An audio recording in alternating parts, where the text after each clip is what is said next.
caused the bridge to collapse. They say as many as 7 to 20 people. Some people are saying 7, some people are saying 20 that were on the bridge at the time. Obviously, the water is cold. They're saying it's about 30 degrees.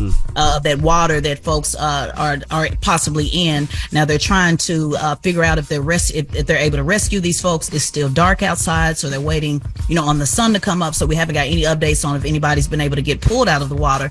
They do know several vehicles were on the bridge, including a large tractor trailer. They also said that they believe some workers were also on the bridge as well. So typically this bridge is a pretty busy bridge. So thankfully it wasn't in the middle of the day, where hundreds and hundreds of cars were there as well. But still, definitely thoughts and prayers to these folks, and hopefully we'll get some answers here shortly. Yeah, they said a ship crashed into it, right? Yeah, they said that ship sank. Yeah, they said that ship sank. But I mean, they should have protocol for things like that, right? When it's a certain height. Now, I know it was a container ship and it was passing through, but usually they have protocols with those type of ships. If that does to happen, or a ship passes a certain area, they stop that ship immediately. So I'm pretty surprised that ship was able to hit that bridge still. Yeah. Anybody? All your people good, Jess? You ain't heard that, huh? Yeah, no, definitely. Okay. I was watching the news and then me and my mother was talking about it. They built that in 77 though, and it was a guy. He was actually on there. He was saying like, I actually was here when they built it, and I was just on that bridge 10 hours ago. Wow. And he transported people to work on that bridge every day. He still drives. But yeah. Now what that bridge connects what and what? Do you know? Nope, I actually do not know. Okay, I wasn't sure if it was like one of the major bridges, like how it's we have a well-known bridge.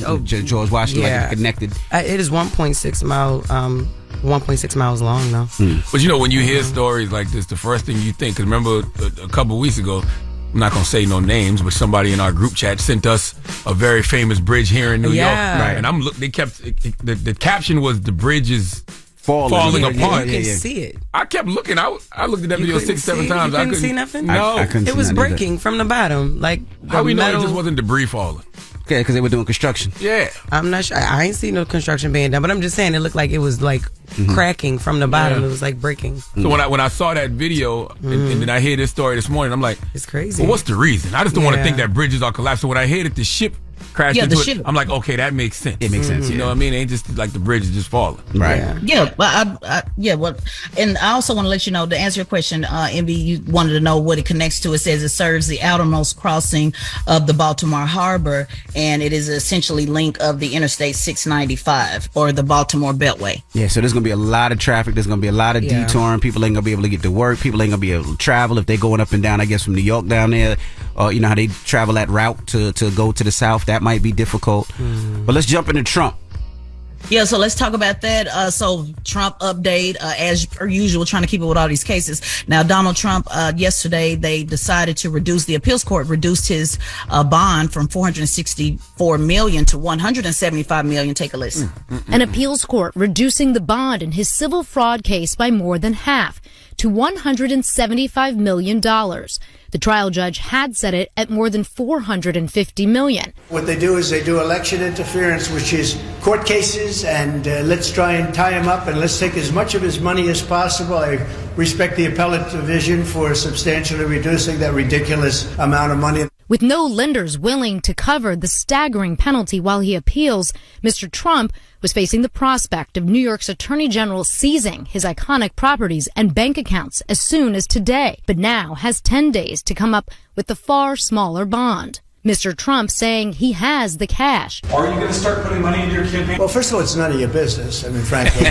But I might. Let me tell you something, man. Donald Trump is above the law. Until someone shows me otherwise, Donald Trump is above the law. Trump has unlocked levels of privilege that I have never seen. Like, this surpasses being white. It surpasses being rich. Surpasses being president. Is it because it's a combination of all three? Are people scared of the wrath of him because they are anticipating him being the next president? The law does not apply to Donald Trump the way it applies to anybody else. Anybody else. I told y'all that yesterday, that they weren't going to take his properties and they were going to reduce it. But also, Trump is doing this with billionaires that also do real estate, right? I am almost 100% positive that there's a lot of them that probably did the same exact thing. That's probably what they did. The fact that they're shooting at Trump is for different reasons. But I'm sure there's a bunch of people out there that's going to make sure that they help Trump because they're not going to want to see the same thing happen to them. Well, attorney Letitia James said that the 464 civil judgment still stands. So this is just, about the bond you have to pay. That has not been reduced. So they'll have to look and see, what that looks like when it goes to appeals court. So again, the reduction is about the bond that needed to get paid, not the civil judgment. So he still owes a 464 million. We don't have time to get into it. I'll get into it in the next, because there's more update with his criminal case that will start on April 15th. And so I'll just get into that with the second hour. And they extended his deadline for another 10 days. He gonna get that money. Yeah, he gonna get that money. He already said he'll pay. Yeah, he said he got it. He said he got it. Ain't no problem. Yeah, he said he got 500 in cash, right? He said that's right. I think he gave a thumbs up on his way out and was like, I got it. I'm gonna pay in 10 days. Lord have mercy. And that is front page news. All right, get it off your chest. 800-585-1051. If you need to vent, phone lines are wide open. Again, 800-585-1051. Get it off your chest. Let us know how you're feeling. It's The Breakfast Club. Good morning. The Breakfast Club. This is your time to get it off your chest. Keep calling. 800-585-1051. We want to hear from you on The Breakfast Club. Hello, who's this? And this is Buck Too Nasty from Virginia. I don't like your name. Butt Too Nasty or Butt So Nasty? Yeah, the blind dude, Nasty Blind Buck. Nasty Blind Buck is a nasty ass name. Hey, no, it's actually an acronym. It stands for Nice and Satisfying to Y'all. This is for my blind and visually impaired people. Nice and I just want satisfying. to shout out all the Aries. Today is my birthday. Happy born day, King. Yeah, hey, DJ Envy, last time I called up here, you was asking me why I named it 3 a.m. pod, my podcast. Yes, sir. I named it 3 a.m. because I got diabetes at the age of 3. And when I lost my vision, I always woke up at 3 a.m. And it's March. It's number 3. So that's the reason I call it 3 a.m. Can I ask you a stupid question? What's that? How did you know it was 3 a.m. every time you woke up? Jesus. Hey, I got voiceover on my iPhone. Oh, got you. 3 a.m. Yeah. Got you. He tried it. Okay. Well, salute to you, man. Yeah, hey, can y'all follow me on IG at 3 a.m. pod? How you gonna know if we follow? Say. All right. Well, hey, what up, Jess? What's up? Congratulations. Good morning. Thank you, babe. 3 a.m. podcast, man. It's Nasty Blind Nasty. We just followed you. Can you see? Buck Too Nasty. Buck Too Nasty. Buck Too What Nasty. you talking about? Nasty Blind Nasty? No, he did not. Buck Too Nasty. What's your Instagram name? 3 a.m. pod. 3 I a.m. thought it was pod. 3 a.m. pod. 3 a.m. pod. Yeah, 3 a.m. pod, yeah. Okay. And Nasty Blind. What is it? What is it? Buck Too Nasty. Buck Too Nasty. All right, brother. 3 a.m. pod. Have a good one, brother. Enjoy your birthday. Thank you. Hello, who's this? Hello, this is James calling from North Carolina. What's up, James from North Carolina? Get it off your chest, brother. Yo, I had well, first of all, good morning, everyone. Good morning, sir. But but I had an idea for this, all the beefing that's going on between the comedians and stuff. I feel like there should be like a kind of like a versus, but not really. You know what I mean? Mm-hmm.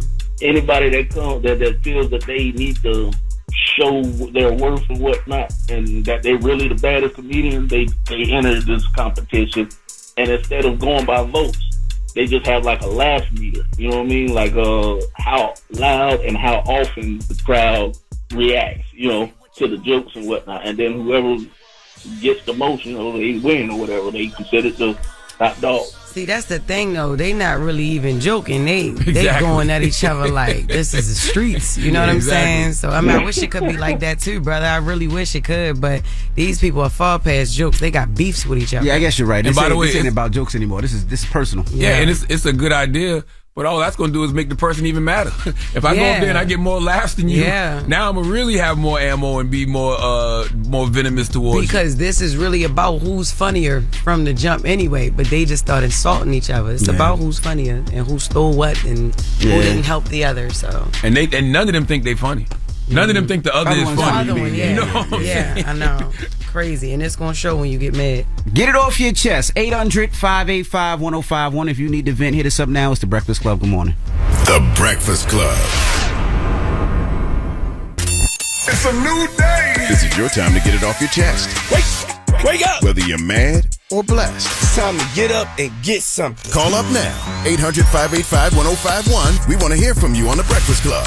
Hello, who's this? Good morning, it's Devon from Jersey. What's going on, DJ Envy, Charlamagne the God, Jess Hilarious? Good morning. What's up, brother?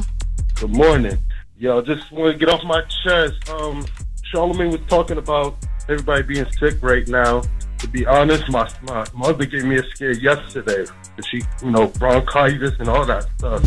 And we in Jersey, so it's like everybody's definitely getting sick. I want to just send that blessing to your family because she gave me a scare yesterday, but everything is all good.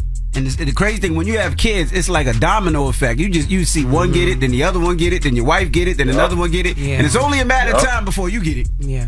Exactly. So I'm just sending blessings to all of y'all. Stay safe out here because I don't know. It's 2024. I don't know what's going around. You're right. Thank you, brother. I don't know either. I don't know what it is. It don't feel like the flu, but it don't seem like COVID. It's just weird. And then it's like, even like a couple of my kids, they were sick, but they weren't acting sick. Yeah. So they just would sneeze, and then mad snot would come out, and they would randomly throw up. I'm like, what the hell's going on? Randomly throw up too? Yeah. That's what I think is going on with me. When I came over there, and now I'm feeling the same way. No. Really? Yes, your kids. We're pregnant, Jess. Oh my Jess, gosh. we're pregnant. Where? Okay, that's what it is. Yes, me and Jess, we're pregnant. You pregnant too? Yeah, Jess pregnant, I'm pregnant. Please Jess don't get give- nausea, I get nausea. Don't give these men hope. Please do not. Listen, Where does baby come out of? We be in meetings I don't want to be in. Hey, me and Jess sick. We got to go to the bathroom. Oh my God. Hello, who's this? Yo, top of the morning, y'all. Peace and blessings. Peace and blessings. Get it off your chest, bro. That book that you read yesterday, Charlamagne, on Brilliant Idiots podcast. Everybody tune in if you haven't. Shout out to Andrew Schultz. But yeah, man, it had me in tears. My mom used to read that to me. Shout out to Mama Benitez out in LI. You talk about I Love You Forever, bro. Oh no, yeah, that's the name of the book, right? I Love You Forever. I Love You Forever, yeah, but I Love You Forever, bro, is the podcast name. What's the name? The episode name. Oh, yeah, the book is I Love You Forever then. Yo, I love that book. I appreciate you for reading it. Brought me back. But y'all keep doing your thing. Much success. Jess, I love you, baby. I love you too. Thank you so much. Have a good one, brother. Get it off your chest. 800-585-1051. We got Jess with the Mess coming up. What we talking about? Where we starting? Oh my God, the diddler. Diddler. Just say that. All right. And many other things surrounding the diddler. Okay. We'll get into all that next, so don't move. It's The Breakfast Club. Good morning. The Breakfast Club. Morning, everybody. It's DJ Envy, Jess Hilarious, Charlamagne the Guy. We are The Breakfast Club. Let's get to Jess with the Worldwide News Mess. is real, whether it's Jess Hilarious, Jessica Robin Moore, just don't do no lies, don't do no lies. She don't spare nobody. Worldwide Jess, Worldwide Mess. On The Breakfast Club. She's a culture shift. She was able to get y'all to see something and understand something that nobody could get you to see. It's time to set it off. So federal agents raided Diddy's homes in LA and in Miami yesterday afternoon, and we have the news report. Search warrant activities at both of Combs' homes are related to an ongoing sex trafficking investigation. However, now agents with Homeland Security raided two homes belonging to Combs, one here in Miami Beach, the other in Los Angeles. And late tonight, we saw agents walking out of this house carrying a cardboard box as well as several bags from the second story of the property out here. Now, agents in Los Angeles could be seen walking around Combs' house there and could be seen taking notes on a table there. And a neighbor tells me that about 30 to 40 law enforcement officers showed up to the house out here and carried out this search warrant. You know what's crazy? That I have here that Diddy was not named as the focus of the investigation at this time. So why was they doing all that? That's what I don't understand. It's a lot going. It's like for a show. That's what I said last night. I was thinking to myself, what do they know about this situation? Because if he's the focus of the investigation, he wasn't the focus of the investigation to Homeland Security, but he definitely was the focus of the investigation to social media. Yeah, he was. You know, it was a show. I mean, the way that they came air, land, and sea. They act like he was with the mob and they were gonna have a gun battle and a gun shootout. We've never seen anything like that for alleged whatever it was, but they act like they were going for the mob. But clearly they know something if they did all of that. So I'm just saying, what is the why is what I want to know. Yeah, I mean, they placed both of his sons, Justin Combs and King Combs, in handcuffs. All of that. But TMZ also tracked Diddy's personal jet, Love Air LLC, and is currently on the ground in Antigua, which is in the Caribbean, which sparked rumors that Diddy was fleeing or whatever. But then TMZ posted like 2 hours after his homes were raided that he was just walking around on the phone. You know what I mean? I don't know if that was Miami or LA, but they had Miami. somebody, Miami. They saw him on the ground. Not on the ground, like on the ground, like laid out on the ground, just walking around. No, he was walking he was walking. He wasn't in the air on a jet. Did they have warrants for Diddy? They have warrants for nobody, right? To arrest anybody? Yeah. No, because they would have been arrested. I guess they had a warrant to look what they were to investigate. Yeah, investigate what they were looking for. Yeah, they pulled stuff out, but nobody knows what it is. They said his jet been up and down California between Sunday and Monday, so around 9 a.m. Pacific time. Monday, the jet took off from Van Nuys Airport and landed in Antigua.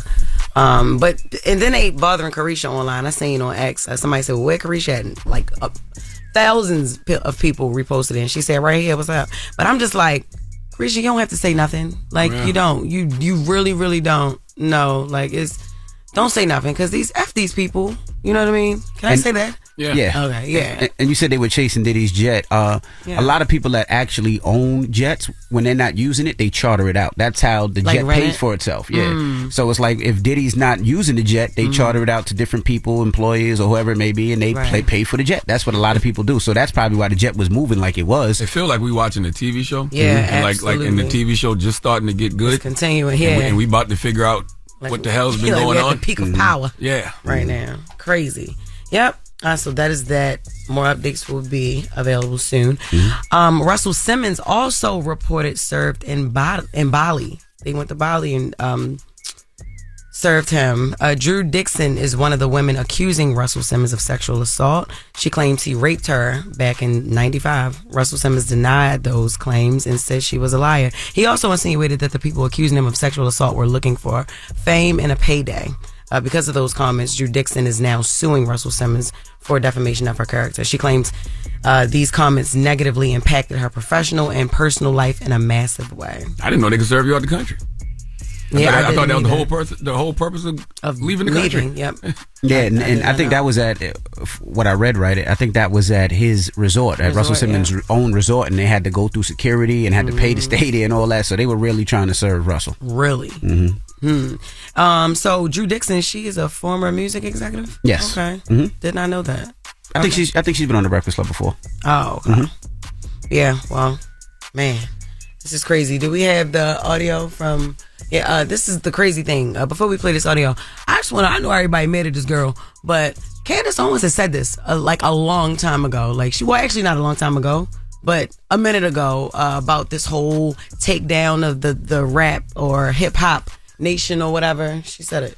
What's up with the Diddy lawsuit? What do you mean what's up? You guys have definitely covered it, right? Absolutely. It's crazy. Absolutely. You know, it suggests that he was the Jeffrey Epstein of Hollywood, that there's a blackmail ring, that people are being given drugs, they're doing things while they're drugged, and then those people are controlled, right? Because if you're a rapper and your brand is hardcore and I have a video of you kissing a guy and I'm like, I'll release it unless you say or do or take this position, that's a blackmail ring, right? So the Diddy lawsuit kind of led me to ask some larger questions about, okay, because I have been feeling like in my heart that something weird's going on with black media. You know, I'm like, what is this trash? Absolutely. She said this and then, see now, look.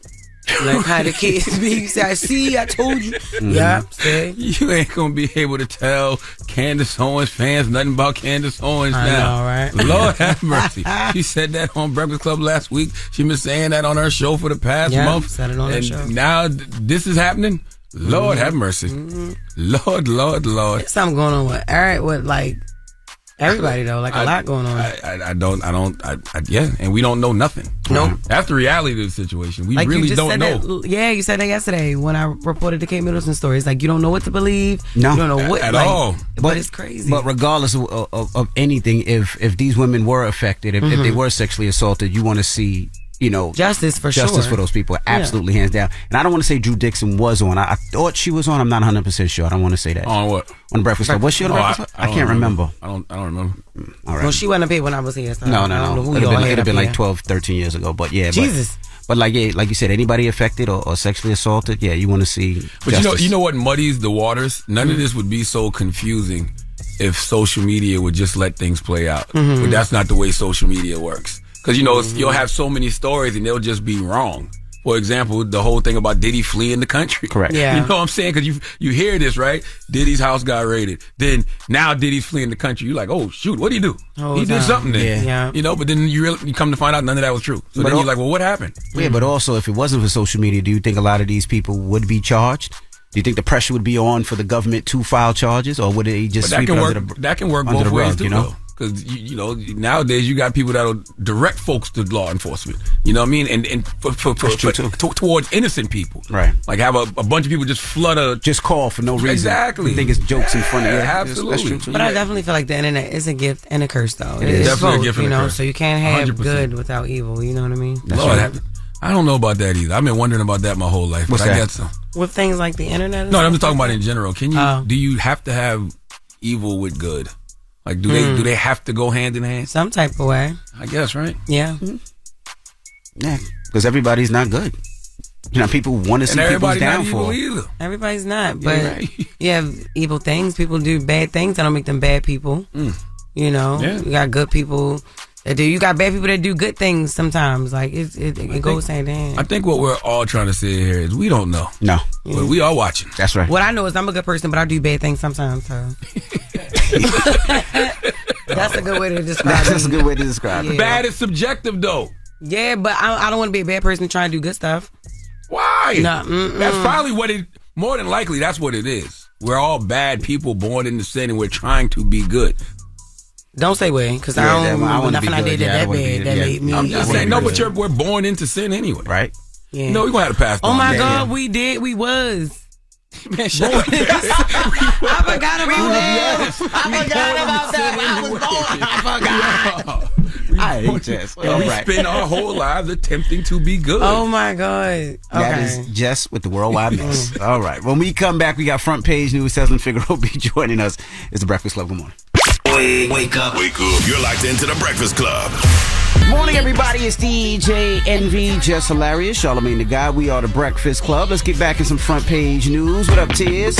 What's going on, DJ Envy, Charlamagne the Guy, Jess Hilarious. Good morning. Now, let's start off with Trump. I know we closed out with Trump last hour, so let's start off with Trump this hour. Close out with Trump, starting out with Trump, just to give another update on his first criminal case. Now, he was asking for that to be delayed, but that is going to start the trial on April 15th. Take a listen. Amid news of the bond decision going public, Trump was in a Manhattan courtroom, learning that the criminal trial involving hush money payments to former adult film star Stormy Daniels would begin the middle of next month. Trump's lawyers argued the case should be delayed or dismissed, saying thousands of documents were improperly introduced this month. That was rejected by Judge Juan Merchan, who said you are literally accusing the Manhattan DA's office of prosecutorial misconduct and trying to make me complicit in it, and you don't have a single case to cite. Trump would be the first former president to ever face a criminal trial. I would have no problem testifying. I didn't do anything wrong. So what are they trying to move this up so they can do it before election? I don't want to make any assumptions, but looks like it's definitely getting moved up. So folks can look at that and take it as you will. But certainly, obviously, like you just heard, the first time a former president will be having a criminal case. He wants to testify. There was a lot of commentary saying should he or should he not testify? Would he make it better or not? And just to remind folks, this is about Stormy Daniels and the $130,000 payment to her. And so Michael Cohen will be testifying. It's going to be a lot of drama going on with this case for sure. So we'll see what it looks like. All right. Well, let's jump right into DeSantis and this new bill. Yeah, so a new bill, Florida Governor Ron DeSantis is banning social media for kids under 14 without parent permission. A lot of folks may agree with this. Take a listen. The bill signed into law by the governor bans social media accounts for children under age 14. It also requires parental permission for 15 and 16-year-olds to have social media. The governor said the new law asserts parental rights and is in the best interest of children. The way this bill is structured, it is not engaging in any regulation of speech. It is basically identifying functionality, that is causing harms, the addictive features. And so that's laid out in the bill. We worked hard with the legislature because at the end of the day, we're not just here spinning our wheels. We're not just trying to get a photo. We want something that actually sticks and actually has a positive impact. Florida's House Speaker goes a step further, calling the new law a matter of public safety for children. I love it. I do too. I don't have a problem with that at all. If parents want their kids to have social media, they can still do it, but they just, that way your parents know, or the parents know that their kid is opening an account. I don't have a problem with it. Yeah, I don't think people understand what social media is doing to folks' brains, and it's not just kids, it's adults. You know what I mean? It's ruining people's comprehension skills. It's making people's emotional IQs low. Folks care about their relationship with social media more than they do with real people. It depresses people. Absolutely. Pushes suicide. Right, so many other things. Let me give you a little bit more about this bill. It is called HB3, and it directs social media companies to delete the existing accounts of those who are under 14. So it's not even just the new accounts that are started, but they're going to go back in time and delete those. Now, companies that fail to do so can be sued on behalf of the child who creates an account on the platform. The minor child could be awarded up to $10,000 in damages, according to the bill. Companies that are found in violation of this law can also be held liable $50,000 per violation. So there's some consequences with folks, the companies that are not complying with this. I'm not mad at it. And it's the craziest thing if you really think about it, right? If you have a child can't open up a bank account until 18. Yeah.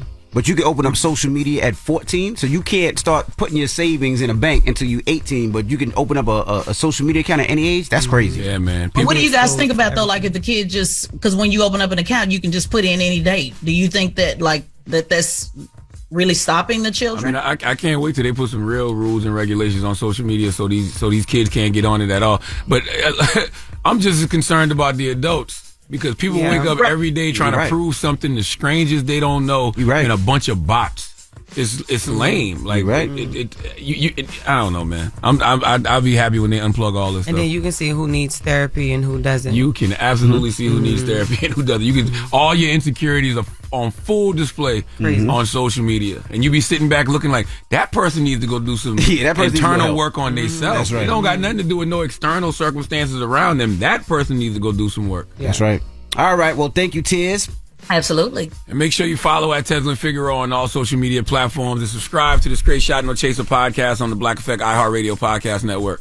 All right, and when we come back, we got a special guest joining us. Man, the legendary Marsha Warfield will be here, man. Actress, comedian extraordinaire. You probably know her best for her role on Night Court playing Roz Russell. She was on Night Court for like 6 years, and they just rebooted Night Court. Yeah, brought her back. Yeah, but she's been around forever, man. I mean, she had her own sitcom. She was on Richard Pryor's show back in the day. Stand-up comedian. Like, Marsha Warfield is a legend.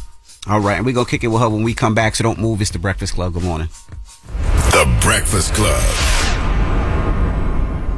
Morning, everybody. It's DJ Envy, Jess Hilarious, Charlamagne the Guy. We are The Breakfast Club. We got a special guest in the building. You seen her on Night Court. You seen her on The Upshaw. She has a one-woman show called The Book of Marsha. Miss Marsha Warfield is here. Good morning. Good morning. How are you? I'm blessed, black, and highly favored. All right. How are you? I'm doing all right. Now, you've been working in the business since the 70s, and you got you're celebrating your 70th birthday this month? Yes. Wow. Yes. Do you feel like a legend? No, I feel like Marsha. I just, I do take every day as it comes, do the best I can, and hopefully be able to rest at night comfortably. So things are going well right now, and I'm very grateful for that and very happy with the way it's going in the second half of my career. But no, legend is something I think they just say because I'm old. You gotta have a resume to back it up, though. I don't know. If you hang around, sooner or later, somebody will say you're a legend. But I appreciate it. It's nice to be thought of, well thought of by people. You just let them say that. Who know better. Yeah. Okay. Well, it's not often that someone like you has longevity in this business and you still manage to stay booked and busy. You want 3 TV shows right now. Yeah. Like, what keeps you going? Well, it's not just, most people don't get a chance to have one successful career. I had one, took off for 20 years and came back and have done it again. So most proud of that, of the fact that I could start all over again from scratch and then make it work into my 70th year. When they called you about the Night Court reboot, was that something you wanted to do? Did you jump at the chance to play Roz again, or you just was like, I don't know? No, I don't take gigs that I'm like, I don't know. That's right. Unless there's a whole lot of money involved, I'm not putting myself through that. I I like Night Court. Night Court was good for me. It was good to me. Hopefully, I was good to Night Court. And so when they called me, it wasn't like I expected it because they were going in a whole new direction. They're doing a whole different show, and I'm cool with that. That's fine. I wish you well. I hope it does for you what it did for me. I told Lakrita that as soon as I met her, I said, this is your gig now. My time has passed as far as this is concerned, so you take this ball and run with it. I hope it does for you what it did for me. So when they called me, I was like, well, cool, I'm happy to do it. And it just seemed to snowball from there. Yeah. I'm sure you know and see how times have changed these days. How did you feel when you found out that Ross would be getting married to a woman in the season finale? Oh, I thought it was great. And I love the fact that it's not the point of the show. Right. The point of the show is that she's getting married. The fact that she's getting married to a woman is never mentioned, brought up, nothing. It's not a bone of contention at all. And that's a long way from where we started, from when I came out and my mother went to my mother. And I wasn't even coming out publicly. I was coming out to her. And she said, well, let's, I understand, but just, don't come out as long as I'm alive. I'm like, okay, that's a small thing to ask in the bigger problem that it was growing up and everything. So I was like, cool. But now we can have this character and not just representing being a lesbian, but being a lesbian of age, of color, marrying another woman so that people know there's hope, there's hope for people. You don't just stop living because you get another birthday. And there's you don't have to stop looking for love. You don't have to stop having sex. You don't have to stop doing anything just because you're old. So I like the way they handled it. When your mother tells you something like that, how do you not feel suppressed though? You're suppressing a huge part of yourself. I've been suppressing a huge part of myself my whole life. I mean, from birth. And when the society says this is negative, this is bad, people try to insulate their children and help them because for them, they see it as, one, a failure of their parenting, and two, it's like the world is going to beat you up, so let's guide you along this way. So my whole life, they had been trying to shift me over to the right side. It's like the way they do left-handed kids, back in the day, they would tie your hands behind your back. They would force you to use your right hand because left-handed is sinful, sinister. It means left-handed in French. It was a bad thing. And so they would let kids write with their left hand. So you had a lot of converted right-handers whose minds, when you're left-handed, your mind thinks left-handed. They open books backwards. They see things totally different. But then they had this corrective thing.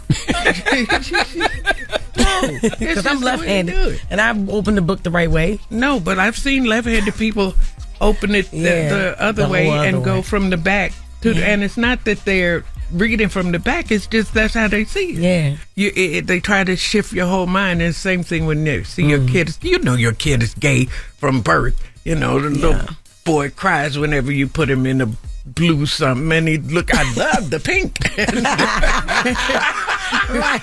And they're like, no, you can't wear pink because you're a little boy. And he's like, but I don't care. And so they start shifting you away from who you are. So when you come out and you're expecting the worst, you're expecting your parent to be offended and defensive. And some kids get put out of their houses. Some kids at 15, 16, their parents can't handle it. Well, all my mother asked was, don't put it out in public. In the whole world scheme, that was a small thing in my mind. It was like, whew, well, at least she's not disowning me. At least she's not condemning me. If they tied your hand behind your back for being left-handed, I don't want to know what they did to gay people back then. Okay. They just Christ. Tell you you're different. Yes, you're different. You was on TV when being on TV meant something. Like you, like when it was like a real celebrity and being really famous. So how did playing Roz back then in the 80s change everything for you? Well, back in the day, there weren't as many opportunities. There was only 3 channels and cable was new. Showtime and HBO were just about the whole game. And so they didn't have as many. There was no streaming. There was no, and I tell people about like selfies and stuff. It's like, y'all got pictures of everything you do. We didn't have no pictures. It was a big deal when somebody took a picture. Yeah. So the whole technology changed, and as the technology changed, the opportunities expanded. Plus, black people and women have pushed the boundaries so far away from where they were when I was a kid. There were no black people on the other. There were no shows like this. There was none of that stuff. All of this stuff is new, and it took advantage of all of the opportunities that they made happen. And we just kept on going until now you have representation. You have the idea that you can watch TV 24 hours a day and only see black people is mind-boggling to somebody who grew up with Ozzie and Harriet and that kind of thing, and Leave It to Beaver. So I happened to be just come about in that time period where things were coming up, and I got lucky and ended up on Night Court, and the rest is history. Wow. All right, we have more with Marsha Warfield. When we come back, don't move. It's the Breakfast Club. Good morning. Morning, everybody. It's DJ Envy, Jess Hilarious, Charlamagne the Guy. We are the Breakfast Club. We're still kicking it with Marsha Warfield. Jess? I love how, you get excited when you talk about, back then and stand-up and all of that. Is that still your first love? I love stand-up. That's I don't see myself as an actor. I was reluctantly dragged into acting because I wanted to say my piece. I wanted to be a stand-up. I wanted to compete with the big boys. I wanted to do stand-up and learning how to act and all that kind of stuff. I'd learned all of that on the job. I took a class once, and they told me to get a book and said, read the book. And I opened it up, and they said on the first page, the key to acting is to keep it simple. So I closed the book, and I never went back to the class. And so I was lucky enough to be on the show at a time. It was like the number 4 show in TV. You had actors, John Larroquette getting nominated every time he opened his mouth. He got nominated for an Emmy so often he took his name out of contention. And there were Marky and these actors, and I told Harry when I first got there, I'm like, I'm not an actor. I don't know how to do this. He said, I'm not either. I'm a magician. Wow. He said, we'll just watch them and do what they do. And so they made it easy for me, and I learned on the job. This is a question for you and Jess Hilarious. She does stand up as well. Is the stage your safe space? No, it's not. It's unsafe on stage when you're out there by yourself. But the thing I think everybody has to keep in mind when you do stand up is you're doing you. It's all about you. Yeah. And the closer you are to who you really are, the better. We come from a tradition where for years black people weren't allowed to be themselves, especially, there were very few black men. There was Moms Mabley, and that was it. But black men weren't allowed to have facial hair. They weren't allowed to wear suits. They had to be characters and play basically minstrels. And so in the 50s and 60s, and people like Dick Gregory and Timmy Rogers, and said, now we're going to do it different, and we're going to be people and speak our minds. This was not allowed. You weren't allowed to trick white people intellectually. And so to be yourself and to be close to who you are, you can't fail at being you. And so if you be the best you can be, you're always going to succeed. Yeah. I like that. You say you can't trick white people. What do you say? You can't trick white people intellectually. That was against the law. And in the South, that was dangerous. Dick Gregory said after a show, the group of white men came in. He ordered a whole chicken. And these white men came up behind him and said, whatever you do to that chicken, we're going to do to you. So you should have ate the chicken's ass. No, he picked the chicken up and kissed it.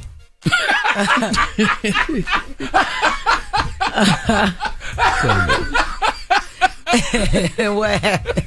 Yeah.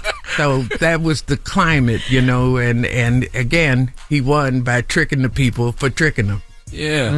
It's amazing that they we act like when it comes to entertainment, And I'm gonna ask you about like roles that they've asked you to play. Have they ever asked you to play a role that might have been pushing some sort of propaganda? Oh, all the time. Yeah. I refused. I came about in blaxploitation. Before blaxploitation, I don't think there had been any roles for black women where they didn't play a maid or a whore. Mm-hmm. And most often a maid. Even some of the classics that everybody loves, Imitation of Life and all this, Yeah. the maid. And I said, I will never play a maid or a whore. Never. Ever. And so when roles came up, and the maid she has a heart of gold, and she ends up being, and she's a corpse, but she's a maid. I said, if she's a maid, I'm not playing her. Mm-hmm. So I turned down a lot of roles, and I think we have to start encouraging people. We have to lose the go along to get along mindset, Mhm. and get back to the kick-ass mindset that, you draw your own line in the sand, and you have the right to say no. And we don't always feel that we have that kind of agency to say, man, I ain't doing that. Even if they make you feel bad for it, because they will, agents, and it's even like happened to me. Like I will say no. Like I was offered like 3 or 4 roles to play a crackhead, but these would have been my first roles, and I didn't want to do that. And I remember meeting, oh my God, the guy that played Eddie Kane. He was on the set of Row. I did a sitcom, which was my first big role. I met him on set, and he told me, if you let them, they will keep casting you for roles that they want to see you portray, not for, and I grew up in Baltimore City. That's all I seen growing up. I didn't want to play that role. I'm not saying never, but that's not. My agents kept bringing that to me. My manager kept bringing that to me. And I remember him saying, my manager, he was like, this is you. The scene opens. You're pissing behind a dumpster. Oh, come on, man. Yep. After you snorted a lot. And I'm like, and he said, I could just see you playing this. You don't know how insulting that was. Yeah. I fired him. But that was very, I just couldn't believe. He said, when I first read this, I thought of you. I could see you playing this.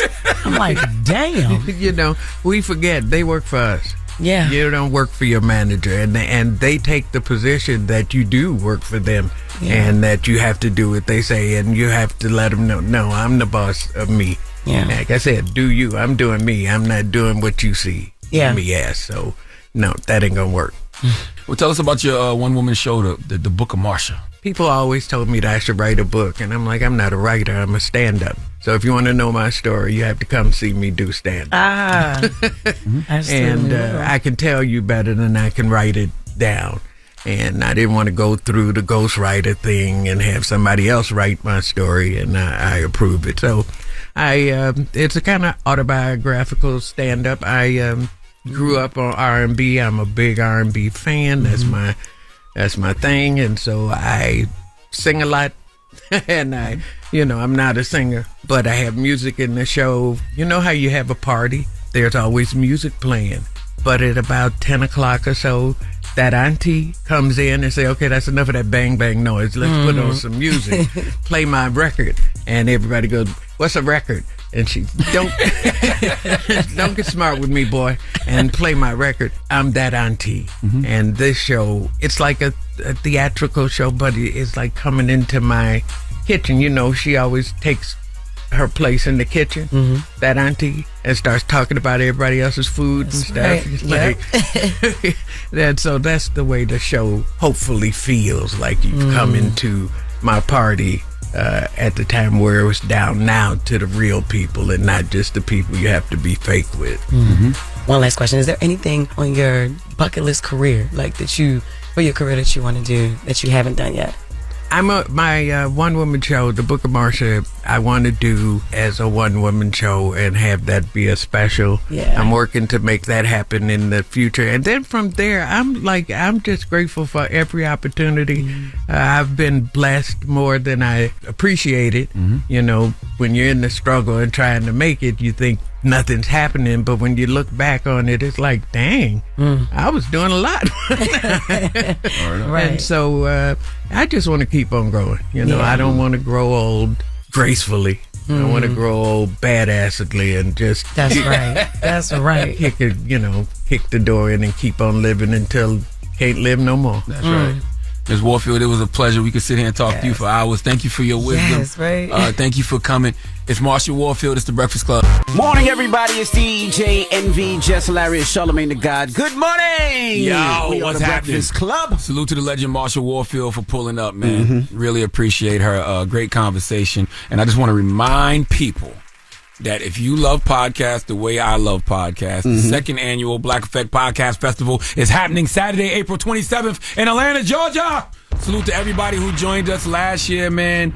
This year, we got Wallow and Gilly on that main stage. We got Jess Hilarious with Carefully Reckless. We got Mandy and Weezy from Horrible Decisions on that main stage.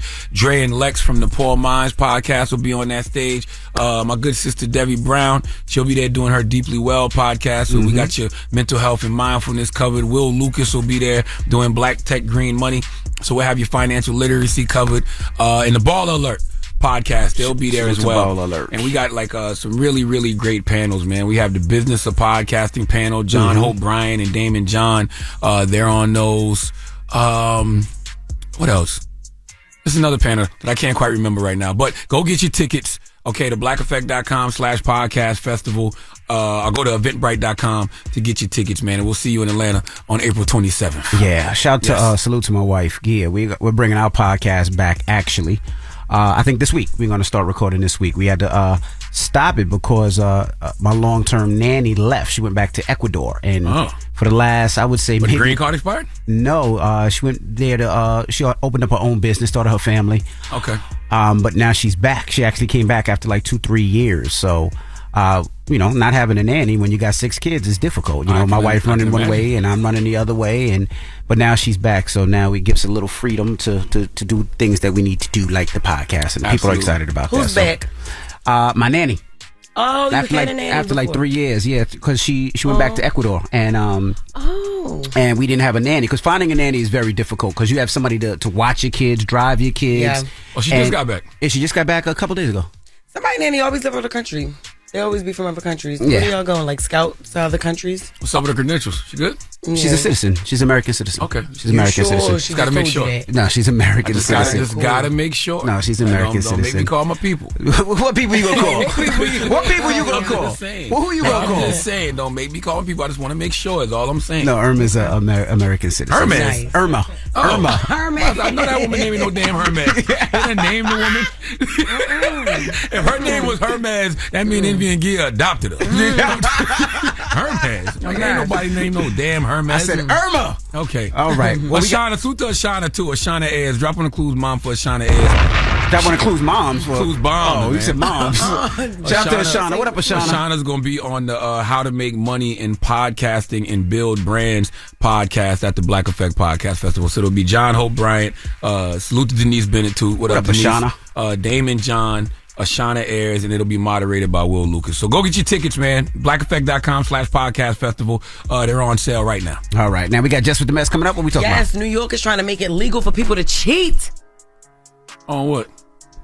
On your spouse, honey. Black men don't cheat. Listen, Jess, they might start a little bit more after this. No. Is that an orange soda? This is the orange drink. And is that spaghetti and meatballs? Grow up. Yes. This is 7:49 this morning. You're talking over the song. It's the Breakfast Club. It's the Breakfast Club. Good morning. All right. Stop it, guys. Morning, everybody. It's DJ Envy, Jess Hilarious, Charlamagne the God. Good morning. And also, Jess, we got a note. We cannot say the N-word. Oh, my God. What we can happened? say the N-word. We just can't say it. We went over the quota. There's a N-word quota. And they told you because we're black, specifically we get an N-word quota? Yes. But they can say it as many times as they want. No, that's not true. Don't listen to any of these stupid asses. Oh, all right. They told us that we can't say the N-word. Yes. So we have to say, no, we can say the N-word. We just can't say. It has to be limited. It's a quota. There's been markets complaining. Who is they? It don't matter who they is. I bet they're not our color. Yes, they are actually. Oh my God. Yes. Okay. All right, y'all. My bad. There's a quota, so we have to. It's not a quota. Stop. We got to make it a quota. No, they don't want us to use it at We get all. 20 a month. We got to give her a quota though. No, they don't. 20 a month. I got to stop. You got to stop. So let's stop. 10 a month. 10 a month. 10 a month. That is crazy. 10 a month. No, it's not. Stop saying that. I'm coming. Why you keep telling her the wrong information? 2 a month. No, Jess. None. I'm calling out. Jess, 0. Don't listen to him. Beige boy trying to get you in trouble. Don't listen to him. All right. That is so crazy. Don't say it. Let's get to Jess with the mess because the news is real. News is real. Whether it's Jess Hilarious, Jessica Robin Moore, just don't do no lies. Don't do no lies. She don't spare nobody. Worldwide Jess, worldwide mess. On The Breakfast Club. She's a culture shifter. She was able to get y'all to see something and understand something that nobody could get you to see. It's time to set it off. Okay, Cardi B plans to sue LAPD. During a live yesterday, Cardi spoke on an incident with LAPD. Through the LAPD, like then all the helicopters in LA, they was outside, yo. I was freaking out. Like they had me outside for like 3 hours. They had me getting butt naked outside, yo. Like I'm about to sue the LAPD, like, and I told them like, yo, I'm Cardi B. Like, do I look like I gotta sell some shit? Like, why would I do that? Like, why? I would never do no shit there, like, and they didn't believe me. Like it was like some white cops or something. Like they didn't know who I was. So like you know what I'm saying? Like they was really tough on me and everything. They said that like somebody gave them a clue. I really feel like it was one of my ops and shit. They're really trying to ruin my life type shit. Where the hell was Cardi at? Diddy house? Oh my gosh, I don't know. Her house in LA. Basically, yeah, she said that the cops told her that they got an anonymous tip that she was selling drugs or whatever, and they made her strip butt naked outside. That was a kinky cop. Listen, didn't we just talk about this last hour? And this is what I was saying in the group chat last night. What? You have these people who be sending all of these anonymous tips to these law enforcement officials, and these law enforcement officials be investigating. They be showing up because of these anonymous tips they getting from people online. And they were swatted, like her house was swatted. You see what I'm saying? But why they want her to get naked? Just that's kind of different. And then outside, that's a kinky cop. And she said, and you have to even repeating like, "I'm Cardi B." You think I, you know? They didn't care. They didn't care. They still treated her, you know, like they didn't care. When did this happen? This happened a month ago, but she spoke about it yesterday. So, but Cardi's houses were swatted before. One time they showed up to her house in Georgia claiming that they got a call that shots were fired and that she was the victim. You see what I'm saying? Yeah, and then police showed up. And they left after. They only left after Offset uncle, who was house sitting for them, called Offset, who confirmed that he was out of town with Cardi. So that happened before, yeah. That's scary too, man. Get your money and get out, man. I know. It's like seriously, get your money and get out. Like it ain't even worth it no more. But you can't. I mean, you're an artist and you live in your life, and then all of a sudden somebody call the police, you with your family, somebody bust down your door. Get your money and get out. Maybe it ain't worth it to be an artist no more. And I would say go to Bali, but look, like you know, they'll find you there too. Check into your hotel and go right upstairs. Like, oh hey, what you doing? What you doing? You don't go to bed. Here, take the envelope. But it's different when somebody's accusing you of something as opposed to people just targeting you for no reason. I know. People getting you swatted and calling law enforcement on you saying you doing things you ain't doing. Like, the difference. No, it is.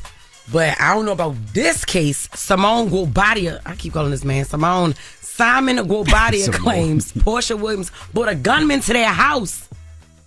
Y'all didn't hear me? I did hear you. All right, put the phone down. Look. So, you know Simon and Portia, they've been having... You don't know Simon. You don't even know damn Simon. You don't know Simon. You'll call Portia before you call Simon. That's true. Simon and Portia, you know they've been having a public messy divorce since Portia filed February 22nd, right? So recently, Simon said that Portia abandoned their house only to return with a man visibly bearing a gun for reasons unknown to Guobadia. He claims that Williams brought the man on 2 different occasions. He said in one instance, March 21st, he had to call the police to maintain the peace. And Simon also said, since the filing of the instant divorce, wife's actions have been erratic, unstable, threatening, and harassing to the house staff and the minor children. Look, Simone, I keep calling him Simone. Simon is also saying that March 24th, Portia, her mother, and her mother's boyfriend made a forcible entry into their home, disengaged the security cameras, and tampered with items and evidence. Of what? So, like, what is it a crime scene? I'm listening to you. Like, no, I'm saying, like, of what tampered? They cut the cameras off and they tampered with items and evidence? Of what? I mean, that's only one side, though. You got to hear both sides. Right, that's what I'm saying. Like, he's making this really... I mean, I'm not saying... It sounds good. Yeah, it sounds really good. Like another TV show. We've been hearing about, like, alleged TV shows all morning. Mm-hmm. Simon is requesting the judge issue a restraining order against the Bravo celebrity. Portia. Damn. It's real messy.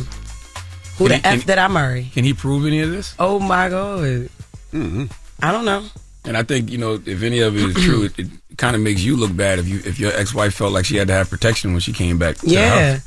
And you know what? Portia need to come out with Who the F Did I Marry season 2. So she need to go on TikTok and do 60 episodes? No, Portia is way past TikTok, okay? She can contact Bravo. It could be Bravo's first movie. It should be season 1 then. Well, yeah, season 1. Yeah. But you know, Reese's, she gonna probably sue her. Then there was one after Reese's, right? Yeah, but nobody really paying attention to that lady. Okay. So yeah, the official season 2, Who the F Did I Marry?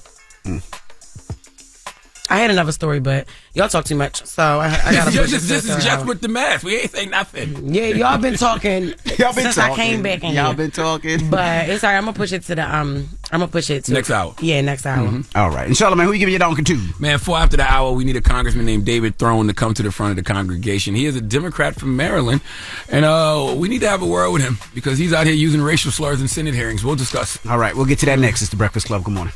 You're checking out The Breakfast Club. Some donkey today just saw themselves. I've been watching Charlamagne. I was ready for it. I never heard of a donkey the other day. What is it? I'm a donkey. Say it again, Charlamagne. I'm a donkey. Yes, you are a donkey. So I'll show you how to act a donkey. Everything that Charlamagne is saying is true. Yes. Donkey of the day for Tuesday, March 26th goes to Congressman David Throne. Okay, he is a Maryland congressman, a Democrat, running for Senate, and he recently apologized for his use of a racial slur during a budget hearing. Now, let me set this up for you. During the hearing, David Throne was discussing corporate tax rates and their impact on business, and somehow that led him to use a racial slur. Would you like to hear it? Here we go. Can you do it better than the other competitor? And with that, can you create a P&L statement that works? So this Republican jigaboo that, it's a tax rate that's stopping business investment, it's just completely faulty by people who've never run a business. Oh my God. Now, I haven't heard this racial slur in a long time. Okay, this is a throwback. I don't think I've ever heard this racial slur actually used in real life, to be honest with you. David Throne is 68 years old, though, born in 1955, 9 years before the Civil Rights Act of 1964 was implemented. So he had 9 years of segregation. By 9, he was probably fully equipped with all the black slurs. Coon, monkey, colored, the N-word, and jigaboo. Jesus. Okay, you got to understand, if you grew up when discriminatory practices were still in place and there was segregation in public places, you definitely use some of those slurs as a white man in this country, okay? There's actually a phrase called aphasia, where you think one word but say another. You ever had that happen to you? Yes. You think one word but you say another. So in this case, David Throne said he intended to use the word bugaboo. I don't understand the context of either in a budget hearing, okay? I don't know why jigaboo, bugaboo, my boo, Akon's brother boo, boo from a ghost, boo at the Apollo. I don't know why any boo would be used in a budget hearing unless, of course, one of these elected officials is getting booed for using racial slurs. Now, David Throne did apologize. Let's go to the news report to hear what he had to say. And developing now, Maryland Congressman David Throne has apologized for making a racial slur he made during a House Budget Committee hearing. In all honesty, I'm actually not surprised. Brandon Brooks of Prince George's County says Maryland Senate candidate David Throne's use of a racist word in Congress Thursday is no big shock. I've observed other situations where derogatory languages such as that is used freely in a white household, Caucasian household. There's no accountability because it keeps happening. Whites feel comfortable using this type of terminology and thinking that it's okay because that's the playbook that Trump is using. Throne declined an interview request, but in a statement he says that he attempted to use the word boogaboo, but, quote, I used a phrase that is offensive and that has a long, dark, terrible history and should have never been used in any conversation. Well, if Democrats are using Trump's playbook of racial slurs, then I guess we're doomed. Right? Listening to that news report, I'm even more confused. I still don't know why he would be quoting Beyonce, Kelly, and Michelle in a Senate hearing. I don't see where there was room for bugaboo. Definitely wasn't no room for jigaboo. David also acknowledged his privilege as a white man and an elected official, recognizing his responsibility for the words he uses, particularly in moments of intensity. Moments of intensity. That is an accurate phrase because I was always told to pay attention to what people say out of anger because they've been dying to tell you that. Okay, David Throne been wanting to call someone a jigaboo for a long time. Now, I looked up the definition of jigaboo. All it means from what I could find is it's just used as an insult and contemptuous term for a black person. And that's it. So this isn't one of those times you can blame this on Republicans because this man, David Throne, is a Democrat. And, you know, y'all want to always show us the difference between Democrats and Republicans, but at the end of the day gonna end with one of these white men, regardless of party, calling you something you don't want to be called. Please let Chelsea Handler give David Throne the biggest hee-haw. Hee-haw, hee-haw. That is way too much Dan mayonnaise. Let Kathy Griffin get in on this. Please give this giant jar of mayo the biggest hee-haw. Damn, I'm fighting the urge to do it. Go slur for slur. Do it. No. Don't go slur for Yes. slur, right? You gotta grow up. If I can't say, That's right. If I can't, Come on. Nah, I'm not gonna go slur. I see Chris Rock. I'm not gonna go slur for slur. I'm not gonna do it. I see Chris. Mack is here. Yeah. Mack, what's up, Mack? How you guys doing?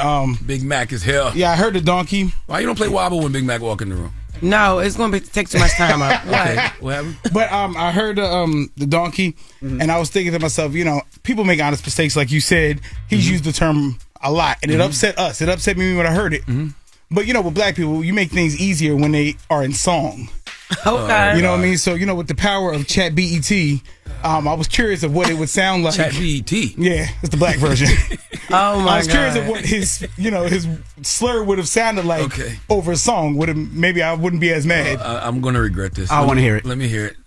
You make me wanna throw my picture out the window. Girl, empty out to cut the phone post. Break my lease so I can move. Cause you a Jigaboo, jigaboo. I don't get your number on the call block. MAOL, make my email stop. Cause you a Jigaboo, jigaboo.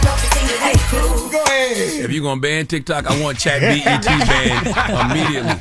I want Chat BET banned right along with TikTok. Damn Yo. it. Okay, get out of here, Mac. Jesus Christ. You know what's crazy though? Mac. Y'all gonna be like, what? Yeah, he crazy too, but I didn't know Jigaboo was a racial slur. What? The first time I ever heard it was when Terry Crews used it in White Chicks.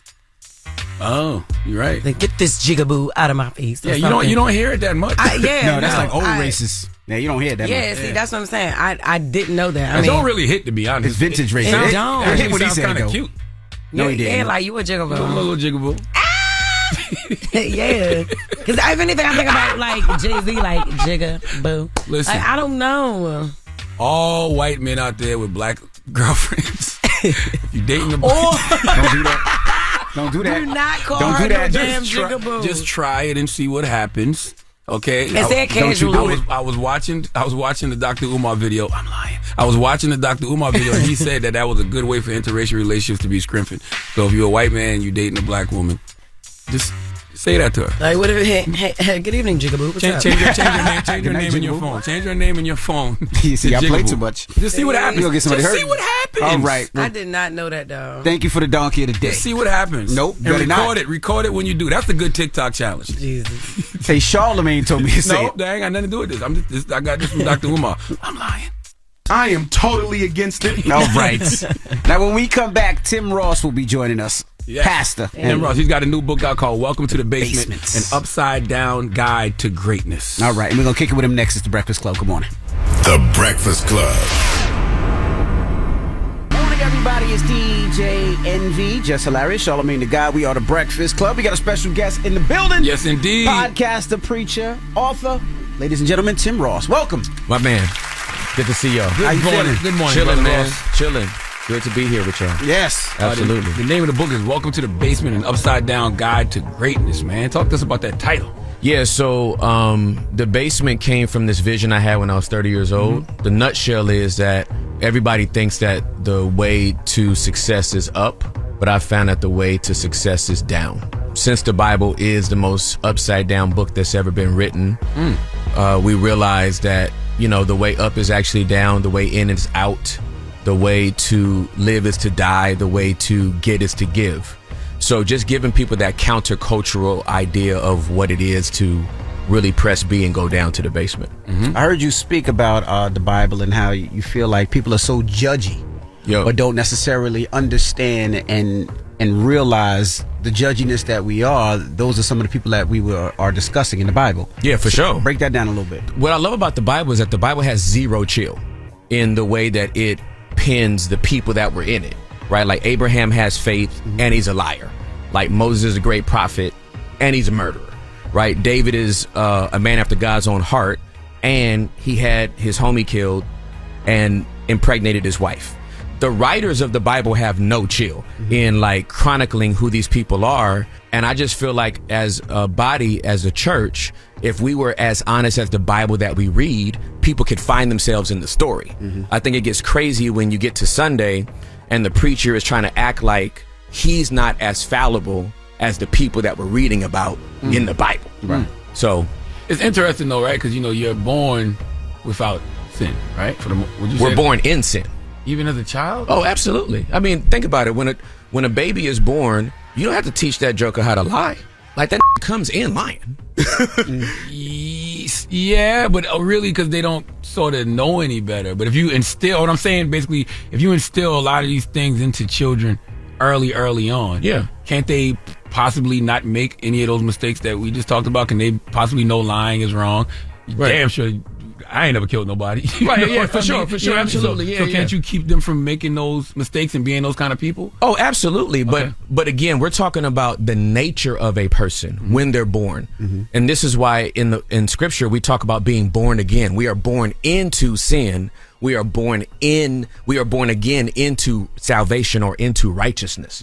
We're made righteous by the blood of Jesus that was shed on the cross. So for me, it's not a matter of like, babies being murderers. It's just the fact that they're born into a state that is called sin. Yeah, well, they learn this, right? It's learned behavior, right? That's absolutely correct. So like my daughter, who's 2 years old, says her tummy hurts and she wants a snack, a candy, roaches, whatever it may be, because when she watches TV, she sees the kids are sick on TV and they ask, Mom, can I have something to make me feel better? So she follows that. So she's lying, not saying her stomach hurts, but her stomach can't hurt every day. Right. Exactly. As soon as she gets that candy, she's okay. Yeah. Yep. I do get that. Yeah. But I do have a question, right? So I was, it's funny, I was getting a haircut last night and I was talking to my barber and I was like, yeah, Tim Ross will be joining. He was like, oh, I love Tim Ross. He started talking about the basement and your podcast. He was like, he had one viral moment though, but he was like, I don't think people understood and heard the full thing. And I was like, well, what was the viral moment? He was like, he compared Jesus on a cross to a stripper on a pole. Not quite. And he was like, Lord have mercy. That's what he told me. He was, but he was like, but people didn't hear the whole thing. Yeah. At the end, they will get it, but I don't think people got it. So you got to ask them to clarify that. So yeah, for sure. So you said Jesus was a stripper? Yeah, I said the only stripper that I love is Jesus. Like that's the only stripper that I love. Okay, explain. So Jesus came out of heaven to put on humanity. He took off glory to put on divinity. Then he was stripped butt naked and died on a tree. So that's why I said the only stripper that I love is Jesus. So people did take it out of context and it was a viral moment. The people in the room understood it. There was a lot of people that felt like it was inappropriate or tasteless. That's their opinion. I know the people I was talking to. I know anytime people are doing this in a church service, I think they know the context of stripper and what I meant when I made the statement. So yeah, I guess what I would say, did Jesus strip or was he stripped? He stripped and was stripped. Okay. Because he took off glory. He stripped himself of that. Like everything that made him God and divine, he took that off so that he could live and dwell among us. He's fully God and fully man, but he took off that glory side of him so that he could relate to us. Do you think you have to start at the bottom to accomplish true success? Because I mean, a lot of us, especially black people in this country, we don't have a choice. Yeah, for sure. But I mean, for those of us who are breaking generational curses, absolutely, creating better foundations for our kids to start from. Do you feel like you have to start from the bottom? Yeah, I think I know if we talk about the bottom as like a spot, I don't think everybody has to start from there. But mentality wise, I believe it's good to have humility and think of yourself not more highly than you really are. My mom made a dope statement to me years ago. She said, no matter how high you go, Tim, just remember you're still going to be at the feet of Jesus. That's right. So when you think about that, when you think about the success that you all have attained, the success that a lot of us have attained, yeah, my kids, I was born in the hood. My kids are straight up upper middle class black kids. I don't want them to start from where I started from. Hell no. But I still want them to have that mentality to be humble, to not walk around like they're arrogant, to not walk around like they are better than anybody else, and to give back to the people that they see that are less fortunate.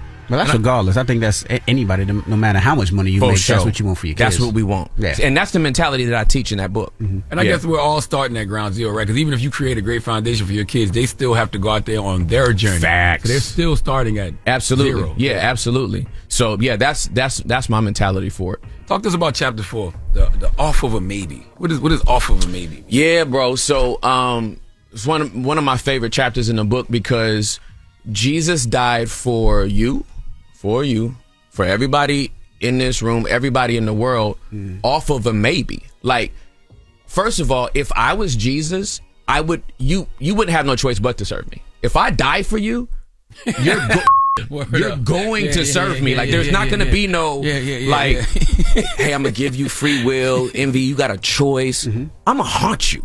Like, I'm gonna be on your neck every day until you like realize I poured out blood for you.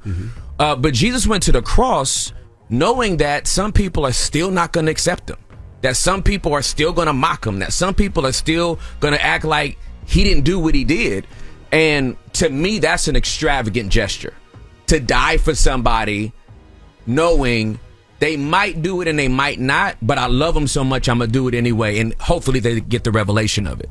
All right, we got more with Tim Ross when we come back. It's the Breakfast Club. Good morning. Good morning, everybody. It's DJ Jess Hilarious, Charlamagne the Guy. We are the Breakfast Club. We're still kicking it with Tim Ross. Charlamagne?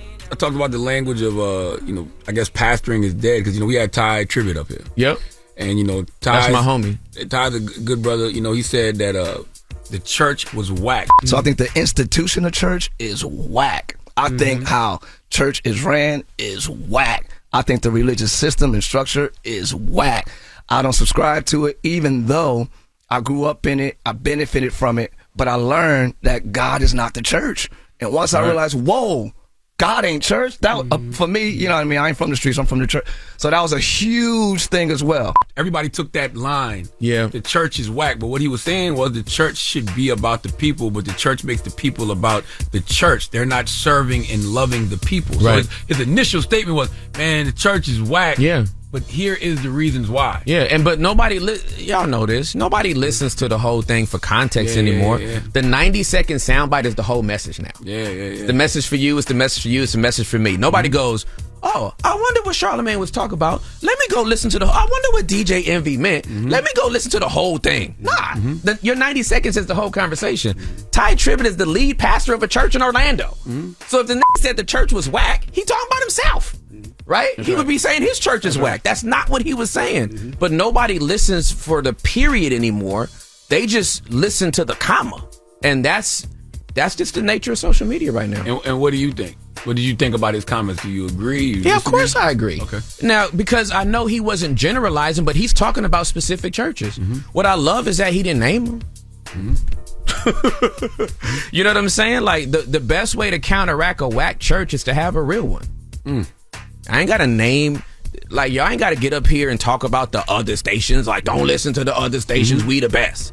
Just be the best, and everybody will know that the rest ain't worth listening to. That's real. And so, when I was a pastor, it was the same thing. It was like, let me just teach the Bible. I know there's some whack teaching out here. There's some whack preachers out here. The best thing I can do is be authentic in the way that I lead, authentic and in the way that I teach Scripture, staying true to Scripture, and then letting everybody else go figure out when they listen to somebody else, like, yeah, nah, that ain't what I get. I get better food at home.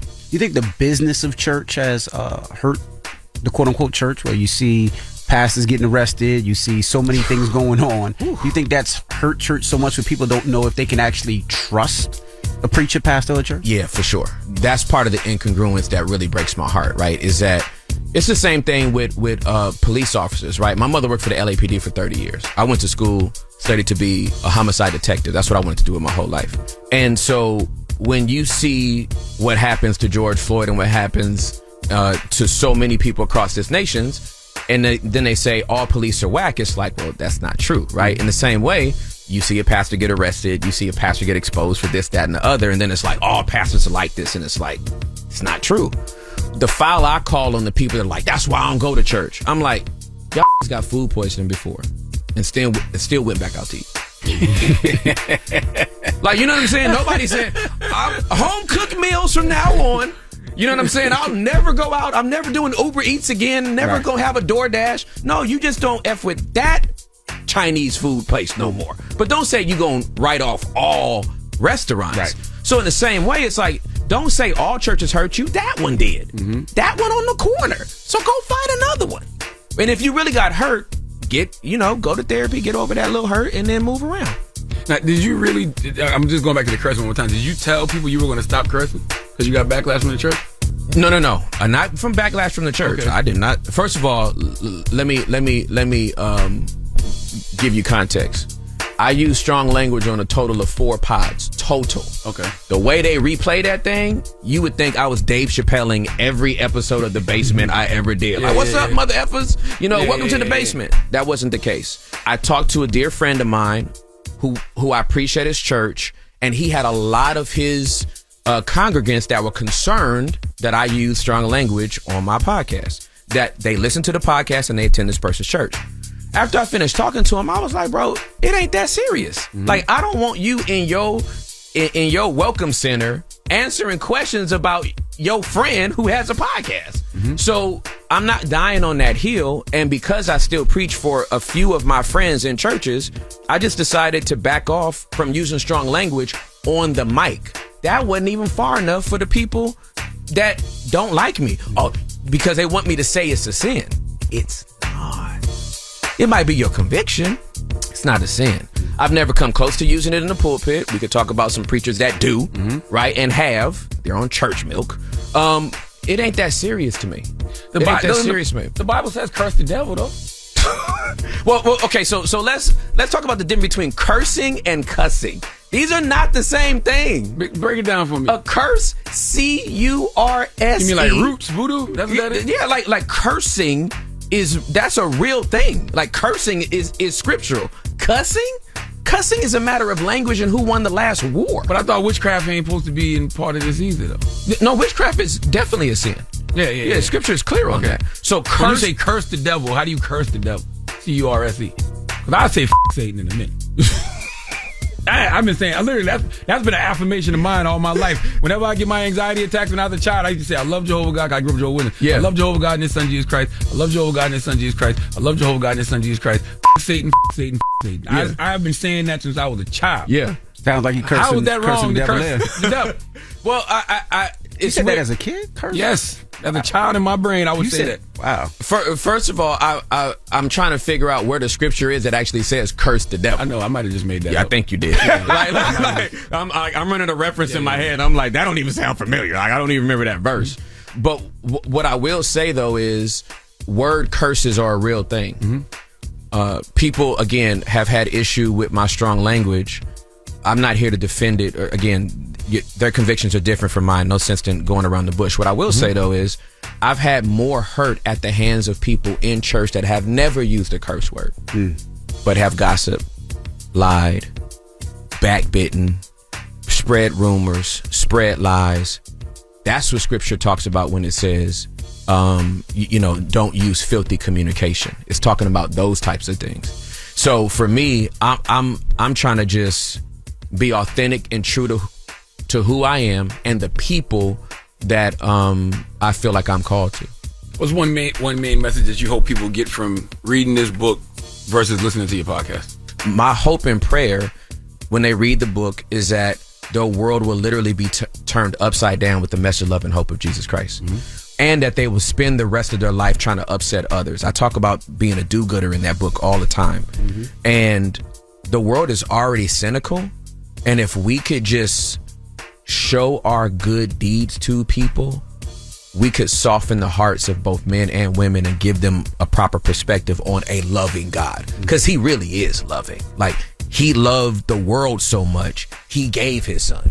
Before we even knew to ask for him, he gave. So to give people that hope, that's what I hope they metabolize in the book and that they actually live out. Yeah. Well, welcome to The Basement, an upside down guide to greatness. It's out right now, and we appreciate you for joining us, brother. Appreciate you, man. Absolutely. Go get Tim Ross' book. Check out his podcast. Thank you for coming, brother. Thank you, man. Tim Ross is The Breakfast Club. Good morning. The Breakfast Club. Is it Friday yet? I'm tired. No, it is not. It's only Tuesday, baby. We just getting started. We pregnant. We all pregnant. Lord. Nope. It's we just getting started. It's only Tuesday, baby. Just getting started. Okay. Morning, everybody. We are the Breakfast Club. Let's get to Jess with the Mess because the news is real. The news is real. Whether it's Jess Hilarious, Jessica Robin Moore, just don't do no lies. She don't spare nobody. Worldwide Jess, worldwide Mess. On the Breakfast Club. She's a culture shift. She was able to get y'all to see something and understand something that nobody could get you to see. It's time to set it off. Okay, stories. Do it. Marsha Ambrosius. Love her. That's what's up. She questions Stevie Wonder's sight, quoting his lyrics. I see us in the park. She said, do you? Well, he can envision it. Like just because That's what I said. That's called imagination of the blind. Yes, very true. No, for real. And she was on Tank podcast, and she was saying that like, the ribbon in the sky. Like, do you know, like, how do we know he doesn't see it? Now, the only thing I do wonder about stuff like that, if he's never seen a park, what does the park look like in his Because mind? he was born blind, correct? I don't know. I think he was. Or but partially or it's something. imagination, though, right? Because he's... But what do you imagine? You've never seen it to be able to imagine. Well, you anything. hear things. But he hear, right. You can hear, you see stuff on television, they describe it. Yeah. Now if he if he want to come up as soon as he go up the Tank podcast, like, all right, what she say? Then they gonna be real mad. Man, shut up, man. All right, Will Smith slapped with speeding ticket in Malibu. How do you give Will Smith a ticket? He wasn't even going that fast. It was 64 and a 45. That's fast as hell, boy. That's over 20 miles the speed limit. That's fast as hell, What you boy. talking about? That's actually 19, and that's Will Smith. So what? They couldn't wait. Nobody's above the law. Salute the will, love will, but that don't mean you're above the law. Especially after you slap somebody. Speeding is speeding. You give him a smack on the Well, hand. you one of them ones. I'm not. Yes, you like the party because you let celebrities get away with my anything God. just because they're a celebrity. That is so I said it's Will Smith. What does that mean? He's speeding. That's what he was doing. No, he's speeding. He's Yeah. speeding. He's speeding. Lord John elaborates on new meditation album. He said, I have to talk regular sometimes. You think? Oh my gosh. Yeah. Tia Kemp claims Rick Ross is hiding a child who looks like Drake. Oh my God. I don't understand that. Right. Who's the mother? That's funny as hell. I don't understand what she meant by that. But She that just always sounds says funny. something. I don't know. It just sounds funny. Who is the mother? You hiding a child that looks like Drake. That What does that looks even like mean? What does that mean? How you see him if he hiding? Look, Euphoria series has been delayed again. Cast members free to pursue other opportunities. Well, they should have been free to pursue opportunities because now this is another year that they're adding to like the hold of this show. This is crazy. Zendaya could have been in so many other things, and all them other people could have been in so many other things. And there's no way them kids coming back and they still in high school. Come on, HBO gonna have to do something different. There's no way they're gonna bring that show back and them grown ass kids still in high school. And Fez dead. That's his name, right? Fez or Fez? It's Fez. Fez. I believe it's Fez, yeah. Fez dead in real life. But he probably, I don't want to say the beauty of it because it's not a beautiful thing that the young man has passed, but the way that the last show ended, I know, you don't know right? if he died anyway. Exactly. So they could easily just write him out. Yeah. Easily, write him out. Or just end it there because, this is the problem I have when they pause shows for so long. Like P Valley. All right, the time, it's been so long since it came back. Now, don't nobody even care no more. Yeah. That's crazy. Y'all delaying it another, again. Yeah. And then P Valley, they left us on a cliff with P Valley, but now they got a spinoff talk about Down in the Valley. What happened? Fabulous posted up with new boo in Dubai. Okay, why do we care? Kelly Price is doing well. Jonathan Majors. Why would Kelly Price to say that she was doing well? Did something happen with her? I just say Kelly Price is doing well. Okay, we send the healing energy salute to Kelly Price. Absolutely. What if she be like, I don't need no healing energy, I've been alright. Because we know how Kelly is. All right. Jonathan Majors wins over TMZ tour bus singing happy birthday to fans. He sang now? Right. He jumped on the bus? I don't know. I don't know if he jumped on the bus. I don't know, but I know they caught him coming out of the gym the other day and he drive a van. It ain't over. Listen, it ain't over for Jonathan Majors. I just want y'all to know that Jonathan Majors is gonna be A-okay. I ain't saying because he drive a van it's over for him. I'm just saying. I'm just talking about in general. I'm like, damn. I ain't trying to say it like that. He was driving a van. Yeah, it was a van. Like what type of van? Like a white a van? Honda Like Odyssey from back in the day. Oh. It's like, I don't know. Allegedly. But yeah, it was definitely a van in real life. Okay, I'm not mad at that. I wonder if, never mind. Go ahead. What? Imagine him like pulling out with Megan Good in the van. What's wrong with that? What's wrong with a van? You might be manifesting a family. Okay, so it might be a little minivan now. Was it a minivan or like the pedophile like van with no windows? Oh, no. All right, bye. Go next story. For what? Why? That's what I asked. She makes it like with that type of van. Oh, it was a minivan. It was a minivan. I said the same minivan. The man's name is Jonathan Majors, not Minus. Oh my God. Yo, y'all on one today. All right, listen. New York State is aiming to make cheating legal. Now, this is the story I was going to cover in the second hour. Listen, since 1907, cheating has been a crime in New York. And I didn't know that New York is the only state where you can actually go to jail for cheating. Imagine you being in there and you like, what you in for? Somebody like, man, cheating. Like, I didn't know that. I didn't know that either. Yeah, we have a news report. Fox 26. Now, infidelity could put any marriage in jeopardy, but any New Yorkers who are cheating could land in jail thanks to a state law that's been around a while. Adultery has actually been a crime misdemeanor in New York City since 1907. A new bill is making its way through the New York legislature to end that law, repeal it. Only about a dozen people have been charged under the law since 1972. It's punishable by up to 3 months in prison. That's crazy. You learn something new every day. I had no idea. You didn't know? Oh, so you must not have did your cheating in New York. Black men don't cheat. Okay. Legislators have tried to have the law removed in 1964, but nothing ever came out of it. And look, somebody said, Assemblyman Charles Levine said, it's a joke. This law was someone's expression of moral outrage. And that's what I believe. How you going to send somebody to jail for cheating? With all the horrible laws in New York City, that's the law that a politician or legislator focused on? Yep, and since the 60s, they've been trying to get it removed and haven't. I don't see the problem with him focusing on that law. There's all type of other laws that I think would oversee that one. But what if that's a congressman that's cheating? You don't want to go to jail for 3 months. Oh, he's going for his best interest? That's right. I don't see the interest? problem with this. Okay. Well, I just didn't know it was an actual crime. Yeah, what, cheating? Yeah. In New York. You scared? You can get whole time. Okay. Black men don't cheat. I ain't even. What about, what if it can be like bet in the past cheating that people can get locked up for? I'm going to be doing a show by myself. This is crazy. All right, that's Jess with the Mess. I don't know what you're talking about. I mean, evil. Real niggas don't cheat. I don't know what Jeezy talking about. I live in Jersey. I'm a faithful black man. You and me see both. me? I know that's right. That's right. You and me both. I believe it. Nobody asking you what you believe. I hate y'all. I hate y'all. All right. Up next, we got the People's Choice Mix. It's the Breakfast Club. Good morning. You're checking out the Breakfast Club. Who run the world? Girls. It's Women's History Month, and we're celebrating the most influential women in history. Check out this phenomenal woman. Morning, everybody. It's DJ Envy, Jess Hilarious, Charlamagne the God. We are the Breakfast Club. It's Women's History Month. Who we repping today? Today, I'm honoring our political sister, Angela Rye, who is an award-winning host, social justice advocate, a lawyer, and commentator on networks like CNN and ESPN. In other words, she's never scared to put the right side in their place. She is also the principal and CEO of Impact Strategies, and recently became the founder of Reason Choice Media and one of the hosts alongside Andrew Gillum and Tiffany Cross on the Native Land podcast. Keep doing your work, girl. Yeah, salute to the good sister Angela Rye, man. Shout out to Angela Rye. Absolutely. All right, when we come back, we got the positive note. It's the Breakfast Club. Good morning. And that was another phenomenal woman in history. Morning, everybody. It's DJ Envy, Jess Hilarious, Charlamagne the God. We are the Breakfast Club. It's time to get up out of here. Charlamagne, you got a positive note? I do. First of all, I want to tell y'all, make sure to go get your tickets for the second annual Black Effect Podcast Festival happening Saturday, April 27th. I know I say the same thing every day at this time, like a song we play on the radio.